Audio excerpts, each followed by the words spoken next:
나왔습니다. 이제 예레미야에 가던 말씀을 마무리할 때가 되었네요. 5장입니다. 한 세 번에 걸쳐서 말씀을 정돈하도록 할게요. 19절 말씀을 읽고 나누며 시작합니다. 여호와여 주는 영원히 계시오며 주의 보좌는 대대에 이르나이다. 주께서 어찌하여 우리를 영원히 잊으시오며 우리를 이같이 오래 버리시나이까. 여호와여 우리를 주께로 돌이키소서. 그리하시면 우리가 주께로 돌아가겠사오니 우리의 날들을 다시 새롭게 하사 옛적 같게 하옵소서. 주께서 우리를 아주 버리셨사오며 우리에게 진노하심이 참으로 크시니이다. 하나님의 침묵의 때가 애통의 때입니다. 침묵의 때에 애통하라 라는 제목으로 말씀 나옵니다. 지금 예레미야는 하나님의 침묵의 때를 애통해 하고 있죠. 하나님의 부재, 그죠? 하나님의 침묵은 하나님의 부재를 느끼게 만드는 중요한 순간이잖아요. 하나님의 부재는 하나님의 언약적 신실함과 대리될 수 있죠. 하나님이 계시지 않는다라는 생각, 큰 불안을 일으킬 수 있잖아요. 그죠? 아마 저도 여러분도 아마 그런 경험을 하실 때가 있어요. 필립연시 목사의 고백처럼 하나님의 존재가 느껴지지 않는 때 분명히 우리 가운데 있죠. 예레미야가 가진 유일한 확실은 뭐냐? 그 가운데서도 신실한 하나님이 침묵 속에서도 이스라엘 백성들의 부르짖음을 들으시고 계신다라는 거죠. 그렇게 하나님의 침묵, 하나님의 부재를 경험하게 될 때 오히려 침묵하지 말고 오히려 애통한 마음으로 하나님 앞에 나아가는 것. 이게 사실은 굉장히 중요한 신앙인의 삶의 자세라는 거예요. 저도 여러분 하나님의 부재를 느낄 때가 굉장히 많아요. 과거에도 많았고, 뭐, 지금도 그런 경험이 되고 있고, 앞으로도 그런 경험들은 분명히 있겠죠. 지금 하나님이 응답하실 텐데, 응답이 좀 묘연하고, 언제 하나님이 응답하실지에 대한 하나님의 침묵이 길어지는 때, 그때 과연 우리는 어떻게 반응해야 할까? 이거는 정말 우리의 일상 가운데서 경험되어질 수 있는 일들이기 때문에, 숨어 계신 하나님에 대한 우리의 반응을 결정하는 것 대단히 중요한 문제라고 생각을 하거든요. 김희건 교수는 그런 말 하잖아요. 하나님의 부재에 대한 애통은 하나님의 임재가 있는 것입니다. 역으로 말하면 하나님의 부재의 때에 너도 역시 같이 우리도 이 같이 하나님 앞에 침묵할 것이 아니라 그때 하나님 앞에 애통한 마음을 가지고 나아가야 한다는 거죠. 왜? 바로 그것에 하나님의 임재가 있는 것이고 사람들은 숨은 하나님 안에서 하나님의 임재를 만난다라고 주장을 하죠. 저는 이게 굉장히 중요한 신앙인의 자세라고 봐요. 예레미야 선지자는 지금 고통 속에서 마지막 고백을 보면 우리를 아주 버리셨사오며 정말 완전히 버림받은 것 같은 경험의 현장에 예레미야가 지금 서 있잖아요. 이게 하나님의 진노하심이다. 그 진노하심이 너무 크다라고 고백을 하고 있잖아요. 근데 이 고백이 어떤 식으로 고백되어지고 있느냐? 애통한 모습으로 고백되어지고 있다라는 거죠. 그죠? 과연 우리는 하나님의 부재를 느끼는 순간에 내가 하나님 앞에 침묵하지 않고 예레미야 선지자의 애통하는 마음으로 하나님 앞에 나아가는 모습처럼 그런 모습으로 나아가고 있느냐. 이게 우리에게 던지는 중요한 메시지는 하나님의 침묵에 대해 애통하라는 거죠. 마틴 루터가 하나님의 속성을 두 가지로 표현하잖아요. 계시하시는 하나님, 반대편에 숨어 계시는 하나님. 하나님 계시하시는 분, 계시를 통해서 우리에게 당신을 알게 하시고 드러냈어요. 근데 반면에 또 하나님은 어떻게 우리에게 다가오시느냐? 숨어 계신 하나님의 모습으로 다가오신다라는 거죠. 그 안에 숨겨져 있는 깊은 뜻이 있다라는 사실을 루터는 본인의 삶을 통해서 우리에게 증언하고 있는 거죠. 우리의 진짜 믿음은 숨어 계신 하나님을 믿는 것으로 사실은 발현되어진다고 저는 생각을 하거든요. 하나님의 계시가 있을 때는 누구나 다 믿기가 쉬울 거예요, 여러분. 기적을 보았어. 믿는 거 쉽죠. 물론 기적을 보아도 믿지 않는 사람들, 나중에 어떤 삶의 고통의 현장에 자기가 직면하게 되었을 때 하나님을 떠나고 배신하는 사람들이 나타나기 마련이지만 그럼에도 불구하고 기적을 목격하면 단 며칠이라도 내가 하나님의 존재에 대해서 인정한다는 것은 쉬운 일이잖아요. 계시하시는 하나님을 만났을 때. 근데 진짜 우리의 믿음은 언제 발현이 되느냐? 계시하시는 하나님이 아니라 숨어 계신 하나님을 만나게 될 때. 배고파서 부치는 아이가 있다고 생각해 보세요. 엄마는 즉각적으로 젖을 먹일 거예요. 근데 배고픈 아이에게 그 아이가 아무리 울어도 젖을 물리지 않는 엄마가 있다고 한번 가정해 보세요. 아이는 계속 울 거예요, 배고프니까. 엄마는 그 울음을 바라보면서 젖을 먹일 수가 없어. 왜? 이 아이가 지금 장염에 걸렸어.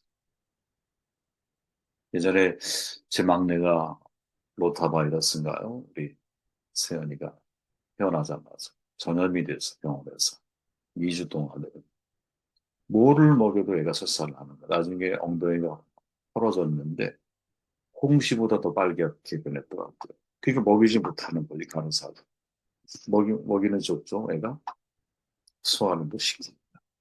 아이는 배고프니까 울고, 또 여기 늑골이 부러져가지고 그것도 모르는 상태에서 고통스러우니까 계속 울고. 그럼에도 부모는 어떻게 할 도리가 없고, 먹일 수가 없는 거죠. 그때 그 하나님의 마음을 우리가 간파할 수 있게 됩니다. 이거죠, 바로.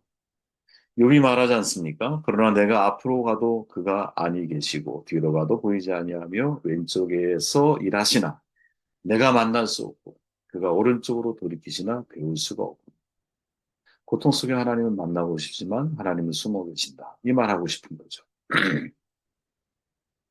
하나님 당신께 실망했습니다. 필립 얀시 목사의 책이잖아요. 거기서 말하죠. 하나님에 대해 전혀 실망하지 않는 사람이 있다. 우리가 실망하면 가슴이 아프잖아. 실망하면 뭔가 속에서 단내가 나는 애통이 내 속에서 나오잖아. 그럼 실망하지 않는 사람이 누구냐? 무신론자라는 거예요.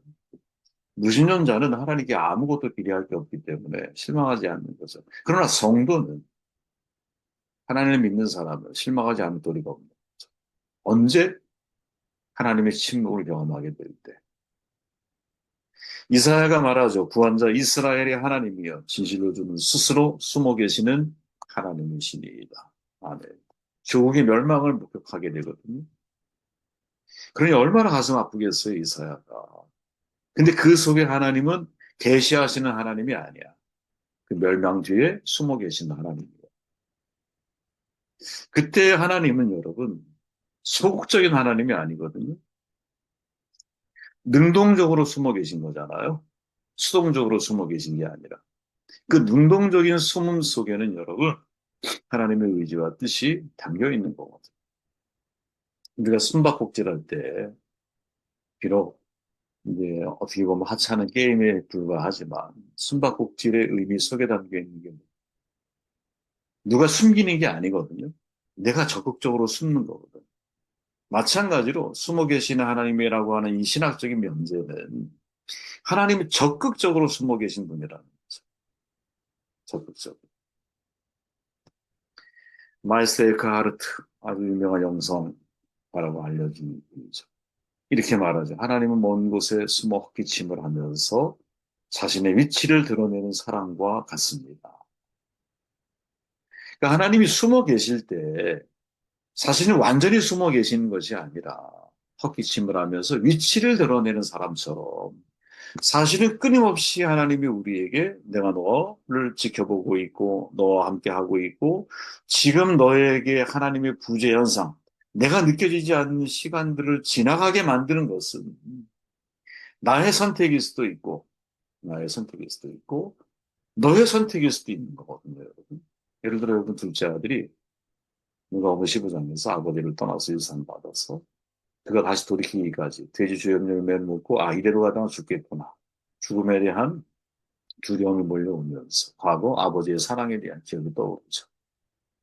자, 둘째 아들이 아버지를 떠났을 때 사실은 떠난 거냐? 아버지가 숨어 있는 거냐? 아니죠. 내가 떠난 거지. 지금. 우리도 마찬가지일 수 있다라는 거야. 떠났기에 아버지가 안 보이려 눈에.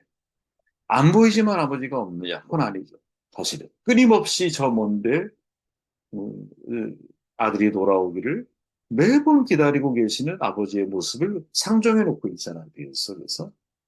그러니까 숨어 계시는 하나님을 놓고 볼 때 두 가지 관점에서 우리는 사실은 먼저 살펴볼 필요가 있다라는 거죠. 내가 하나님의 소리를 듣지 못하는 곳에 서 있는 것은 아닌지. 아니면 하나님이 정말 적극적으로 나에 대해서 침묵을 하고 계신 것인지. 이걸 여러분 우리는 잘 선별해야 한다고 보거든요. 이게 결정이 됐다. 아, 지금은 하나님이 나에게 적극적으로 숨어 계시는구나. 아니면 정반대로 내가 하나님의 음성을 들을 수 없는 자리에까지 내가 너무 멀리 나와 있구나. 이게 구분이 되고 분별이 되었다면, 그럼 그때부터 고민해야 할 것이 하나님은 어떻게 숨어 계심을 통해서 어떤 일을 지금 나에게 하고 계시는가. 이걸 여러분이 생각할 수 있어야 한다는 거죠. 숨는 것으로 무슨 일을 하고 계시는 거지? 이 숨어 계신 하나님께서 도대체 나에게 무엇을 말씀하고 계시는 거지? 이거 질문해야 한다. 그러면 숨어 계신 하나님은 숨는 것으로 어떻게 일하실까? 세 가지로 보통 여러분 신학적으로 구분을 하거든요. 첫째가 뭐냐? 하나님이 자신을 나타내실 때는 자신을 숨겨야만 한다. 무슨 말이냐면, 모세가 하나님의 영광을 보기 원하잖아요. 얼굴 보고 살 자가 없어. 그러니까 지나가는 모습을 보여주시죠. 그죠? 욥이 시험에 빠져서 자기 생일을 저주할 때 하나님이 욥을 책망하시면서 그때 욥이 고백하는 내용이 있어요. 나는 주께서 모든 일을 하실 수 있고 계획하신 일은 무엇이든 이루신다라는 것을 알았습니다. 잘 알지도 못하고 주님의 뜻을 가린 자가 누구입니까? 내가 알지도 못하는 일들을 말하고 너무 기이해서 할 수 없는 일들을 내가 내뱉었습니다. 하나님의 고난의 이유를 설명해 주시면 모두 과연 우리가 이해할 수 있겠느냐? 설명해도 이해할 수 없다라는 거죠. 알아들을 수 있을 만큼만 가르쳐 주시는 거야. 깨달을 수 있을 만큼만 보여주시는 거야. 그것도 내가 알고 있는 하나님 전부가. 하나님 언제나 나의 생각보다, 나의 지혜보다 더 크고 위대하신 분이셔요. 그렇게 숨어 계시는 하나님의 숨어 있다라고 하는 것은 내가 고난이 너무 커서 하나님이 느껴지지 않는 상황이잖아요. 거의 보편적인 예를 놓고 성경에 나와 있는 사건들을 볼 때 그 고난 속에서 더 크고 위대한 하나님의 계획이 숨겨져 있을 수 있다는 거죠. 숨어 계시는 하나님이 나의 신앙의 성숙을 이끌어가는 거예요. 그래서 하나님이 우리의 믿음이 성숙해지기를 원하시기 때문에 숨어 계실 수 있다는 거죠. 그래서 쉽지 않아요. 사실은 이런 믿음의 자리에 이런 성숙을 이룬다는 거지.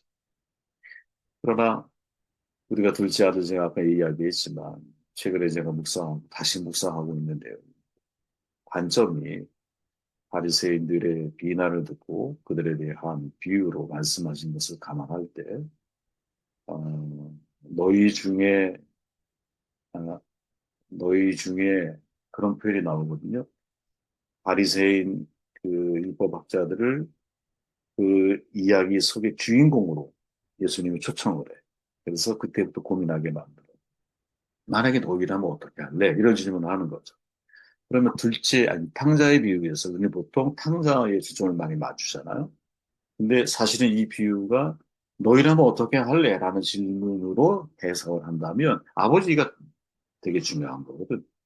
네가 아버지 입장이라면 둘째 아들에 대해서, 첫째 아들에 대해서 어떻게 반응할 거야? 이런 질문인 거거든요.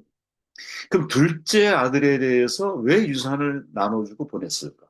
사실은 여러분 첫째 아들은 탓할 바가 없잖아요. 왜? 둘째 아들에게 유산을 줄 때 첫째 아들에게 유산을 같이 줬거든, 공평하게.